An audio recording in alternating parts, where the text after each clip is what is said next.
জয়দেব দেখে নিশার মুখের ভাব বারবার বদলে যাচ্ছিল। নিশা বুঝতে পারছে না তার এই সব কি হয়েছে এবং এখন তার প্রতিক্রিয়া কেমন হবে। নিশা কয়েক মুহূর্ত অবাক হয়ে দাঁড়িয়ে রইল, তারপর পরের মুহূর্তে রুম থেকে বেরিয়ে গেল। নিশা এভাবে চলে যাওয়ার কারণে হুইল চেয়ারে বসা জয়দেবের ভ্রু একসাথে জুড়ে যায় এবং সে হাতের মুখ শক্ত করে। নিশা ঘর থেকে বের হতেই তার চোখ থেকে এক ফোঁটা জল গড়িয়ে পড়ে। এই বিয়েতে তার ইচ্ছে ছিল, কিন্তু তার স্বামী তার পায়ে প্রতিবন্ধী হবে সম্ভবত নিশা এটি আশা করেনি। নিশা দাদি রুমে পৌঁছায়। দাদি নিশাকে নিজের ঘরে দেখে একটু অবাক হলো না, যেন আগে থেকেই জানেন নিশা তার কাছে আসবে।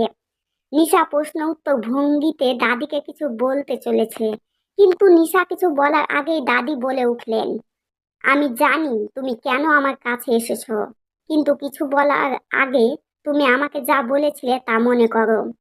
দাদির কথা শুনে নিশা খোলা চোখ বন্ধ করে কিছু বলার আগে সে ভাবতে থাকে, মনে পড়ে আগের কিছু কথা। দাদি, আমি আপনাকে কথা দিচ্ছি, আমি আমার সমস্ত হৃদয় দিয়ে এই সম্পর্ক বজায় রাখবো। আমি আমার স্বামীর একজন ভালো স্ত্রী হব।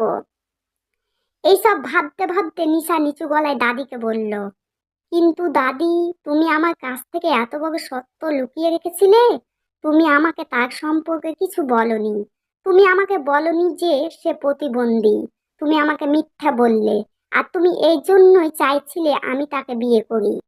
নিশা এসব বলার সাথে সাথে দাদি রাগে ক্ষিপ্ত হয়ে উঠলেন। এই মেয়ে, আমার নাতিকে প্রতিবন্ধী বলার সাহস কি করে হয়? সে প্রতিবন্ধী নয়, সে শুধু অসুস্থ। তুই তাকে সারিয়ে তুলবি। এই জন্যই তো তোর সাথে বিয়ে দিয়েছি। আর তুই নিজে কথার খেলাপ করতে পারিস না, আর এটা তুই ভালো করেই জানিস।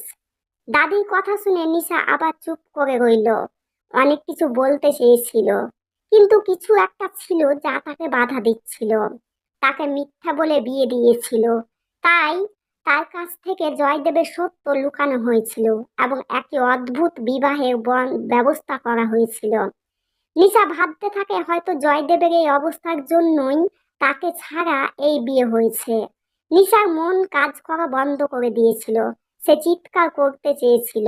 দাদিকে এবং দাদি বাড়ির সমস্ত সদস্যদের জিজ্ঞাসা করতে চেয়েছিল, যারা তার কাছ থেকে সত্য লুকিয়েছিল। তাকে একজন প্রতিবন্ধী ব্যক্তির সাথে বেঁধেছিল, কিন্তু কথা হলো এত প্রশ্ন থাকা সত্ত্বেও সে চুপ করে রইল। নিশা চুপচাপ দাঁড়িয়েছিল। তখন দাদি তাকে রেগে বললেন, তোকে আমার নাতির ভালো করে যত্ন নিতে হবে।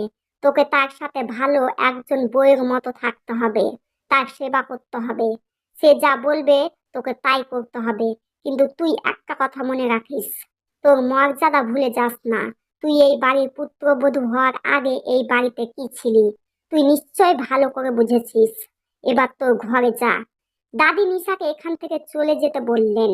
নিশা এখানে কয়েক মুহূর্ত চুপচাপ দাঁড়িয়ে রইল, তারপর ধীর পায়ে সেখান থেকে চলে গেল। নিশা ফিরে এসে তার নতুন রুমের বাইরে দাঁড়িয়ে আছে। রুমের গেটের দিকে তাকিয়ে সে নিজেই বিড়বিড় করছে, নিশা, তুই নিজেই এই পথ বেছে নিয়েছিস। এখন তুই চাইলেও পিছপা হতে পারবি না। এই সম্পর্ক বজায় রাখা ছাড়া তোর আর কোনো উপায় নেই। নিশা নিজেকে সান্ত্বনা দেই, তারপর রুমের ভেতরে চলে যায়। নিশা রুমের ভেতরে ঢোকার সাথে সাথেই ওর চোখ পড়লো জয়দেবের উপর। নিশা তাকে দেখা মাত্রই চমকে উঠল। সে জয়দেবের দিকে দৌড়ে এসে জয়দেবের হাত হালকা করে ধরে বলল, এই এই এই সব রক্ত। জয়দেবের হাত রক্তে ভিজে গেছে। চেয়ারের কাছে একটি ভাঙ্গা গ্লাস পড়ে আছে। সম্ভবত সে এই গ্লাস দিয়ে নিজেকে আঘাত করেছে। এটা তার হাতে ছিল, তবুও তার মুখে কষ্টের কোনো চিহ্নও ছিল না।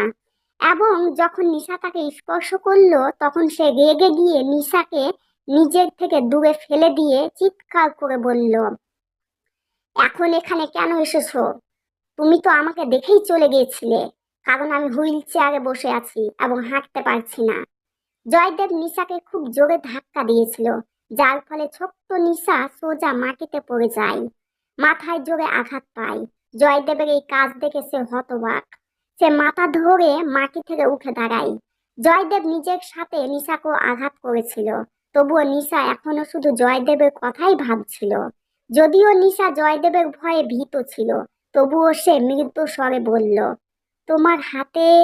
নিশা কথা শেষ করতে পারার আগেই জয়দেব তার দিকে রাগের দৃষ্টিতে তাকায়। জয়দেবের এই দৃষ্টিতে নিশারও ভয় পেয়ে যায়। মুখ দিয়ে কোনো কথা বের হয় না। যেখানে সে দাঁড়িয়েছিল সেখান থেকে নড়তেও পারছে না। জয়দেব মুখার্জি অবশ্যই একজন ব্যক্তি যিনি হুইল চেয়ারের সাহায্যে হাঁটেন, কিন্তু তার অক্ষমতা কখনোই তার আভা এবং বিস্ময়কে কমাতে পারেনি। নিশার সাথে দেখা হওয়া কয়েক মুহূর্ত হয়েছে, সে তখনও তার সাথে ভালোভাবে দেখা করেনি। তবুও সে বুঝতে পেরেছিল কেন সবাই জয়দেবকে ভয় পায়। যে ব্যক্তি রাগ করে নিজেকে আঘাত করতে পারে, তাকে যে সাহায্য করবে তাকেও আঘাত করতে পারে। তাহলে সে কতটা বিপজ্জনক হবে?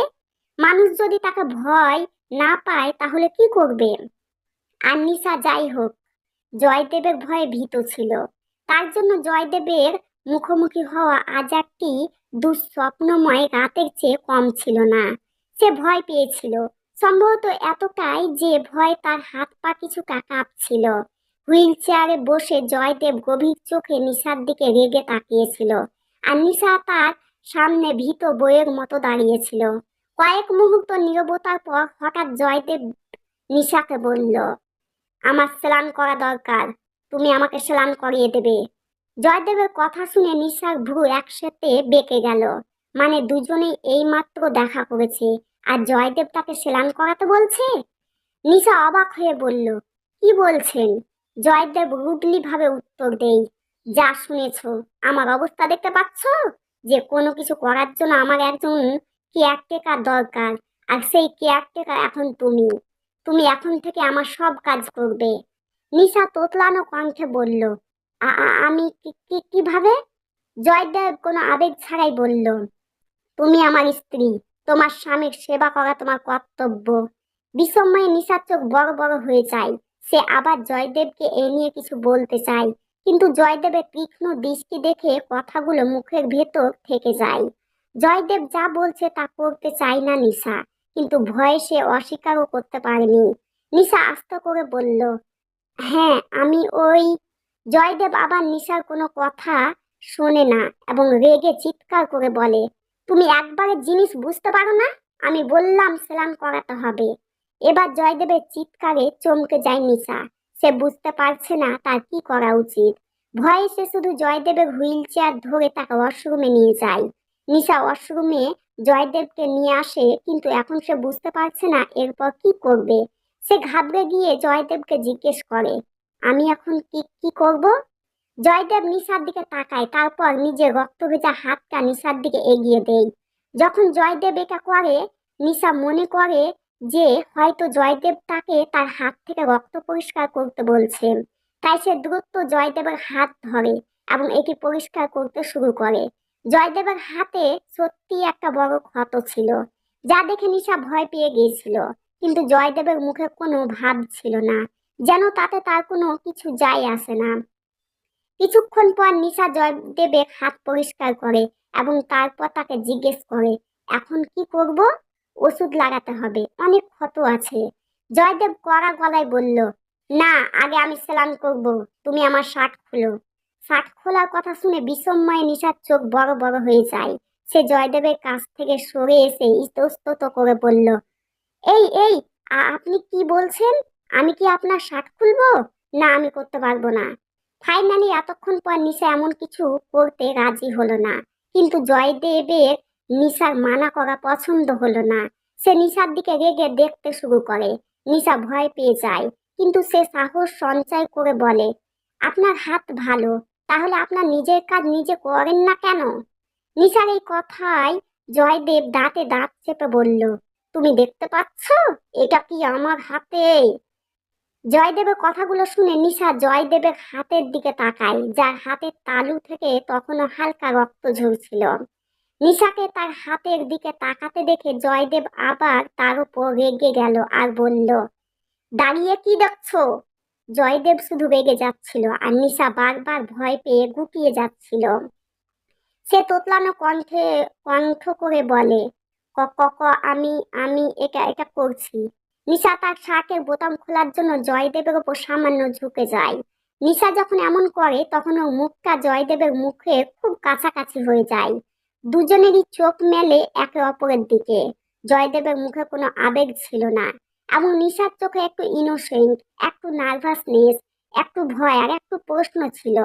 জয়দেবের ধূসর চোখ, যার মধ্যে কোনো আবেগ ছিল না, কিন্তু এতই আকর্ষণীয় ছিল যে যে কেউ তার দিকে তাকালে তার মধ্যে কোথাও হারিয়ে যাবে। কিন্তু নিশা তার ধূসর চোখের সাথে সেই চোখের যোগাযোগ করতে ভয় পাচ্ছিল, তাই সে তাড়াতাড়ি চোখ নামিয়ে নেই। জয়দেব যখন নিশার এই কাজটা দেখলো, কেন জানি না জয়দেবের ঠোঁটে একটা ডেভিল হাসি ফুটে উঠলো, আর পরের মুহূর্তেই তার মুখ আবার ভাবহীন হয়ে যায়। চোখ নামিয়ে নেওয়াতে নিশা দেখতে পেল না কি রকম আবেগ জয়দেবের মুখে ফুটে উঠেছে। নিশা ধীরে ধীরে জয়দেবের শাকের দিকে তার হাত এগিয়ে দিল। তার এইসব খুব অদ্ভুত লাগছে। মানে আজ সে সেই মানুষটির এত কাছে এসেছিল যাকে সে এত ভয় পায়। সে তার শার্ট খুলতে চলেছে। সে কখনোই ভাবেনি যে বিয়ের পরে তাকে এসব করতে হবে। জয়দেবের শাকের বোতামের কাছে হঠাৎ নিশার হাত থেমে যায়। সে বোতামগুলো খোলার সাহস পায়নি। সে মনে মনে ভাবে, প্লিজ আপনি বলুন, এখানেই থামো, আমি নিজেই করে নেব। বেচারা নিশা ভাবছিল যে জয়দেব তাকে নিষেধ করবে, কিন্তু এমন কিছু করলো না। জয়দেব তাকে যখন থামালো না, নিশা তাকে নিজেই জিজ্ঞেস করার কথা ভাবে। নিশা চোখ নিচু করে আলতো করে জয়দেবকে জিজ্ঞেস করে, আপনি কি সত্যি চান আমি আপনার শার্ট খুলি? নিশার এই প্রশ্নে জয়দেব রুটলি বলে, আমার বারবার একটা কথা বলার অভ্যাস নেই। জয়দেবের কথাগুলো শুনে নিশা চোখ বন্ধ করে নেই। তাই মনে হয় জয়দেবকে এই প্রশ্ন করা উচিত হয়নি তার। তারপর নিশা চোখ খুলে একটা দীর্ঘ নিঃশ্বাস ফেললো, আর কাপা হাতে জয়দেবের শার্টের বোতাম খুলতে লাগলো। এই কাজ করার সময় নিশার হাতের চুড়িগুলো আওয়াজ করছিল। নিশা জয়দেবের শার্ট খুলছিল।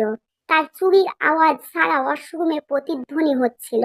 তার চুড়ির আওয়াজ শুনে জয়দেব নিশার মুখের দিকে দেখতে থাকেন। জয়দেবের শার্টের বোতাম খুলতে গিয়ে নিশার হাত কাঁপছিল।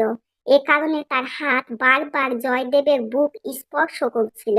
এই স্পর্শের কারণে নিশার সারা শরীরে যেন কারেন্ট বয়ে যাচ্ছিল, এবং সে কিছুটা লজ্জা বোধও করছিল। তাই তার গালগুলো কিছুটা লাল হয়ে যায়। বোতাম খোলার সাথে সাথে বুকের আরো কিছু অংশ দেখা যায়, এবং নিশা লজ্জায় টমেটোর মতো লাল হতে শুরু করে। প্রথমবার নিশা কারো এত কাছে এসেছিল আর এই সব করছিল, তাই ওর খুব খারাপ লাগছিল। নিশার শ্বাস প্রশ্বাস বেড়ে যাচ্ছিল। তার কপালে দুশ্চিন্তার রেখা ফুটে উঠে। যথারীতি জয়দেবের মুখে কোনো অভিব্যক্তি ছিল না, কিন্তু নিশার স্পর্শে তার শরীর প্রতিক্রিয়া দেখাচ্ছিল। তার লোম খাড়া হয়ে যাচ্ছিল। এটা কি সম্ভব নয় যে একজন প্রাপ্ত বয়স্ক যুবক এবং একটি সুন্দরী মেয়ে কাছাকাছি, এবং তাদের মধ্যে কোনো রিয়েক্ট হবে না? পর্বটি কেমন হয়েছে কমেন্ট করে জানাবেন। যদি ভালো লাগে লাইক করবেন, আর যারা নতুন হয়ে দেখছেন তারা প্লিজ চ্যানেলটিকে সাবস্ক্রাইব করে নেবেন।